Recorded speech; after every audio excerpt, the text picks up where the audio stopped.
بسم اللہ الرحمن الرحیم۔ السلام علیکم ورحمۃ اللہ وبرکاتہ۔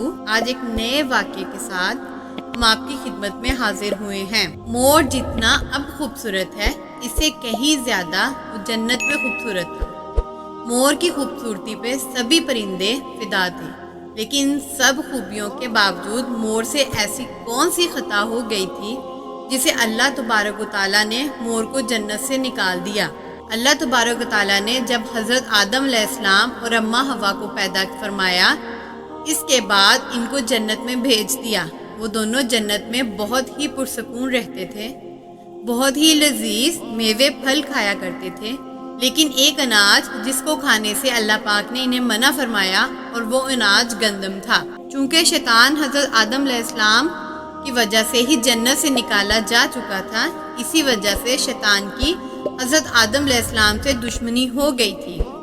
شیطان یہ چاہتا تھا کہ وہ کسی بھی طرح حضرت آدم علیہ السلام کو جنت سے نکال دے، اور ساتھ میں اماں حوا کو بھی جنت سے نکال دے۔ جب شیطان کو یہ خبر ہوئی کہ حضرت آدم علیہ السلام کو تمام میوے کھانے کی اجازت ہے، لیکن گندم کھانے کی اجازت نہیں ہے، تو شیطان انتقام کی آگ دل میں لیے جنت کے دروازے کے پاس بیٹھ گیا، اور 300 سال تک وہاں پر بیٹھا رہا کہ کوئی جنت کے دروازے سے باہر آئے اور شیطان اس سے بات کر سکے۔ ایک دن اچانک مور جنت سے باہر آ گیا۔ شیطان اس کو دیکھتے ہی بہت خوش ہو گیا۔ شیطان نے پوچھا، اے خوبصورت پرندے، تم کون ہو؟ مور بولا، میں مور ہوں، اب تم اپنا تعارف کرواؤ۔ شیطان نے جواب دیا کہ میں عالم کروبیا کا ایک فرشتہ ہوں، میں اللہ پاک کی عبادت سے ایک پل بھی غافل نہیں ہوں۔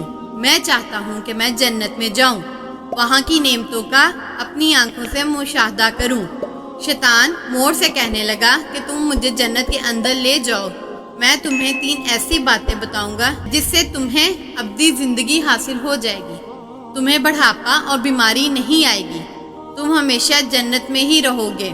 شیطان کی یہ باتیں سن کر لالچ میں آ کر مور نے کہا کہ مجھ میں تو اتنی طاقت نہیں ہے کہ میں تمہیں جنت کے اندر لے جاؤں، لیکن ایک سانپ میرا دوست ہے کہ وہ شاید تمہاری مدد کر سکے۔ یہ کہہ کر مور سانپ کے پاس آیا، اس کو ساری بات بتائی۔ سانپ بھی شیطان کی باتوں سے بہت خوش ہو گیا، پھر شیطان کو اپنے منہ میں چھپا کے جنت میں داخل ہو گیا، اور یوں شیطان اپنی چال میں کامیاب ہو گیا۔ جنت کے تمام نگہبانوں کو یہ معلوم تھا کہ شیطان یہ چال چل رہا ہے اور وہ جنت میں داخل ہو چکا ہے۔ فرشتے شیطان کو جنت سے نکالنے لگے، تبھی اللہ پاک کا حکم ہوا کہ اس کو ابھی جنت میں ہی رہنے دیا جائے۔ وہ فرشتے اللہ تبارک تعالیٰ کے حکم سے رک گئے۔ شاید یہ حضرت آدم علیہ السلام کا امتحان تھا۔ شیطان حضرت آدم علیہ السلام کے پاس اور اماں حوا کے پاس جا کر اپنی محبت کا اظہار کرنے لگا۔ وہ دونوں ہی شیطان کو پہچان نہ سکے، کیونکہ ماضی کے مقابلے میں شیطان کی شکل تبدیل ہو چکی تھی۔ شیطان کہنے لگا، میں چاہتا ہوں کہ آپ دونوں ہمیشہ جنت میں اسی طرح زندگی گزاریں، ہمیشہ خوش رہیں۔ حضرت آدم علیہ السلام اس کی بات بہت غور سے سننے لگے۔ شیطان نے کہا، اگر آپ میری بات مان جائیں تو آپ کو جنت کی اور بھی تمام سہولتیں ملیں گی۔ حضرت آدم علیہ السلام شیطان کے بہکاوے میں آ کر کہنے لگے، یہ کس طرح ممکن ہے؟ شیطان کہنے لگا، ایک گندم کا دانہ اگر آپ دونوں چکھ لیں تو آپ کو ابدی حیا حاصل ہو جائے گی اور آپ جنت میں ہی رہیں گے۔ یہ بات سن کر حضرت آدم علیہ السلام کے دل میں رجحان پیدا ہوا، لیکن ان کے دل میں اللہ کی نافرمانی کا خوف غالب آ گیا۔ جبکہ اماں حوا شیطان کی باتوں میں آ گئی، جس پر اماں حوا نے حضرت آدم علیہ السلام کو راضی کر لیا۔ پھر اس کے بعد ان دونوں نے اس گندم کے دانے کو چکھ لیا۔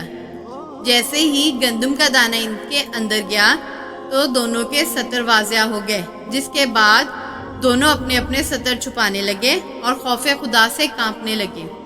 اس دوران اللہ تبارک تعالیٰ نے فرشتوں کو یہ حکم دیا کہ حضرت آدم اور اماں حوا دونوں کو زمین پر اتار دو۔ حضرت آدم علیہ السلام کو سری لنکا کے قریب نیچے زمین پر بھیج دیا، جبکہ اماں حوا کو جدہ کی سرزمین پر اتارا۔ جن خوبصورت پیروں سے چل کر مور شیطان کو جنت کے اندر لے کر آیا تھا، وہی خوبصورت پاؤں اللہ پاک نے مور سے لے لیے۔ سانپ جو اپنے منہ میں شیطان کو چھپا کر لایا تھا، اس کے منہ کی خوبصورت خوشبو کو چھین کر اس میں زہر ڈال دیا۔ پھر مور کے ساتھ ساتھ سانپ کو بھی جنت سے نکال دیا گیا۔